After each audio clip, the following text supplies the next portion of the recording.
मैं आप लोगों को अकबर पुत्र जहांगीर के शासनकाल की कुछ प्रमुख घटनाओं के बारे में बताने जा रहा हूँ। अकबर पुत्र जहांगीर का जन्म 30 अगस्त 1569 ईस्वी को हुआ था। इसके दो अन्य पुत्र भी थे जिसका नाम था मुराद और दानियाल। मुराद और दानियाल अत्यधिक मदिरा का पान करते थे, जिससे वे लोग इस संसार में अधिक समय तक जीवित नहीं रह पाए। अत्यधिक शराब का सेवन ही उनकी मृत्यु का कारण बना और उनकी मृत्यु हो गई। जहांगीर का वास्तविक अर्थ होता है विश्व पर कब्जा करने वाला, विश्व पर शासन करने वाला। ठीक नाम के अनुरूप ही जहांगीर का पराक्रम भी था। वह अपने नाम के अनुरूप पिता अकबर द्वारा स्थापित विशाल मुगल साम्राज्य की हिफाजत करने में 100% सफल रहा। अपने शासनकाल में इसका विस्तार भी किया है। अब्दुल रहीम खाना को अकबर ने जहांगीर का शिक्षक नियुक्त किया था। अकबर चाहता था कि जहांगीर उसके जैसा अनपढ़ न रहे, वो पढ़ लिख करके विद्वान बने। इसी उद्देश्य के साथ उसे शिक्षक बनाया गया था। जहांगीर की विशेष रुचि संगीत में, साहित्य में और चित्रकला में थी।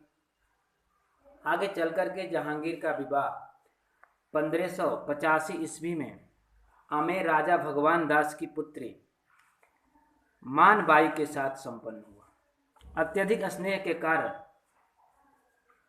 जहांगीर बचपन में ही बिगड़ैल हो गया और अपने पिता के हाथों से बाहर हो गया। एक बार तो वह अपने पिता के खिलाफ बगावत भी कर दिया। उसे लगता था कि उसके पिता अकबर उसे उत्तराधिकार के अधिकार से वंचित कर रहे हैं। इस गलतफहमी का शिकार होकर के उसने अपने पिता के खिलाफ 1599 ईस्वी में विद्रोह किया था। लेकिन जब गलतफहमी समाप्त हुई तो उसने बगावत के रास्ता को छोड़ करके फिर पिता के शरण को अपना लिया। लेकिन उसके दिमाग में एक बात खटकती थी कि शायद मेरे पिता को मेरे खिलाफ कौन भड़का रहा है। तो उसे लगता था कि मेरे पिता को मेरे खिलाफ अबुल फजल ही भड़का रहा है, और इसलिए जहांगीर ने उसकी एक दिन हत्या करवा दी। अबुल फजल मारा गया। अकबर के निधनोपरांत 3 नवंबर 1605 ईस्वी को जहांगीर मुगल शासक बना और मुगल सत्ता या मुगल राजगद्दी को प्राप्त किया और फिर शासन कार्य को प्रारंभ किया। अपने शासनकाल के दौरान 12 अध्यादेश भी इसने जारी किए हैं। अब हम इसके जीवन में बदलाव आया जब 1611 ईस्वी में इसने नूरजहां से शादी की। वैसे आपको मैं बता दूं कि इसकी कई पत्नियां थीं, उपपत्नियां थीं। 1611 ईस्वी में नूरजहां से विवाह के बाद मुगल साम्राज्य या मुगल दरबार में नूरजहां का वर्चस्व बढ़ा। नूरजहां के सगे संबंधियों का भी वर्चस्व काफ़ी तेजी से बढ़ा। हम कह सकते हैं कि अब अप्रत्यक्ष रूप से नूरजहां के द्वारा ही मुगल सत्ता कुछ वर्षों तक संचालित होती रही।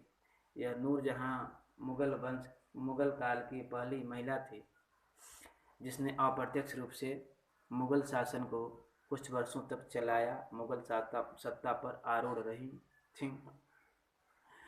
जहांगीर ने सिखों के 5वें गुरु अर्जुन देव की हत्या भी देशद्रोह के आरोप में करा दी। इस प्रकार से जहांगीर का शासनकाल 1605 ईस्वी से प्रारंभ हुआ और 1605 से लेकर के 1627 ईस्वी तक चला। अपने 22 वर्षों के शासनकाल में जहांगीर ने